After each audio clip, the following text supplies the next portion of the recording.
Channel आप सभी दोस्तों का मेरे इस चैनल पर स्वागत है।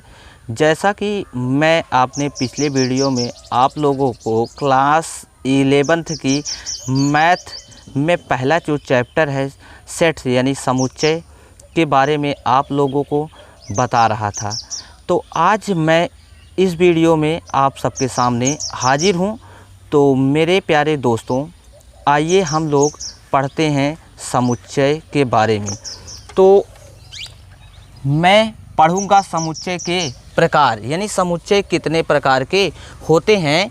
तो जो मुख्य दिए गए हैं समुच्चय, तो मैं उनके बारे में सबसे पहले बात करूंगा रिक्त समुच्चय। यानी रिक्त समुच्चय होता क्या है। तो रिक्त समुच्चय ऐसा समुच्चय, यानी रिक्त समुच्चय ऐसा समुच्चय जिसमें कोई अवयव ना हो, यानी कहने का मतलब उसमें कोई अवयव ना हो। अच्छा बताओ, मैंने आपको पिछले वीडियो में बताया था समुच्चय को प्रदर्शित करने के लिए यानी कैपिटल ए से लेकर टू जेड यानी कि हो सकते हैं, लेकिन उनके अवयव जो होंगे वो स्मॉल लेटर से लिखे जाते हैं। ऐसा बताया था हमने, संकेतन में पढ़ाया था कि नहीं पढ़ाया था आप लोगों को। तो वही चीज़ है, अर्थात जिसके अवयव की संख्या शून्य हो। कहने का मतलब उसमें कोई अवयव ना हो तो क्या होगा, कोई अवयव ना हो तो इसका मतलब अवयव की संख्या शून्य होगी ना। तो रिक्त समुच्चय या शून्य समुच्चय कहलाता है। उसे चाहे रिक्त समुच्चय कह दो या शून्य समुच्चय कह दो, बात दोनों एक ही है। इसे फाई का जो साइन दिख रहा है आपको ना, इसे हम किससे व्यक्त करेंगे, फाई, यानी ये क्या है, फाई है। या मझला कोष्ठक जो होगा वो खाली होगा से प्रदर्शित करते हैं। अगर मैं एग्जाम्पल की बात कर लूँ किसके, रिक्त समुच्चय के, तो मेरा जो रिक्त समुच्चय होगा वो इसका पहला एग्जाम्पल क्या है, ए, यानी समुच्चय ए में x colon x does not equal to x, यानी कहने का मतलब जो है मेरा यक्स जो हैं समुच्चय ए के अवयव नहीं हैं। समुच्चय ए के अवयव नहीं है तो इसका मतलब इसमें क्या है, कोई भी अवयव नहीं है। तो ये हमारा क्या होगा, रिक्त समुच्चय होगा। और दूसरा में हमारा क्या है, बी वाला जो समुच्चय होगा, दो से विभाजित होने वाली सम संख्याओं का समुच्चय।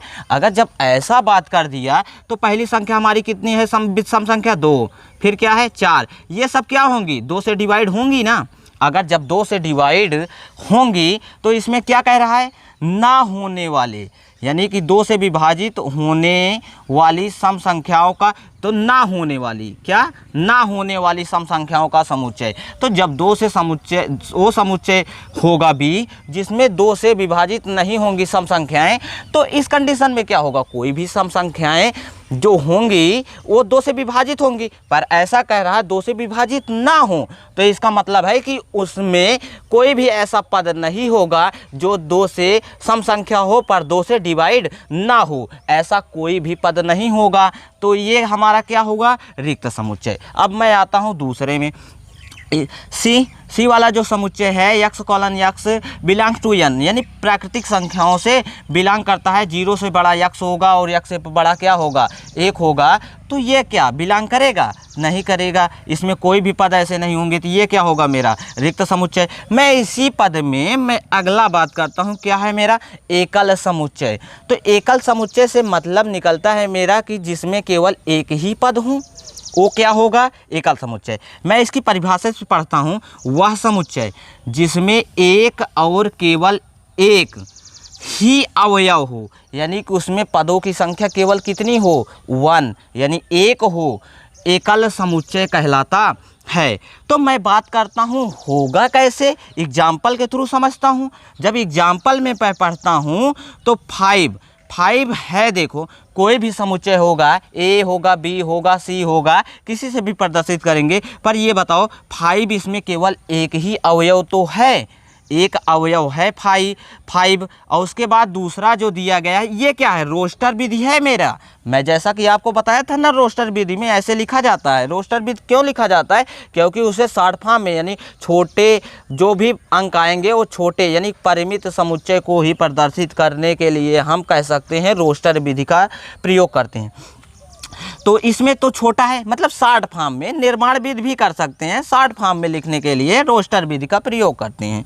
यानी कि निर्माण विधि जो होगी, अगर निर्माण विधि में बहुत ज़्यादा दिया गया है उसे निर्माण विधि में प्रयोग कर सकते हैं, रोस्टर विधि में भी इसका प्रयोग करते हैं, तो हो जाता है, दोनों में भी काम कर सकते हैं हम।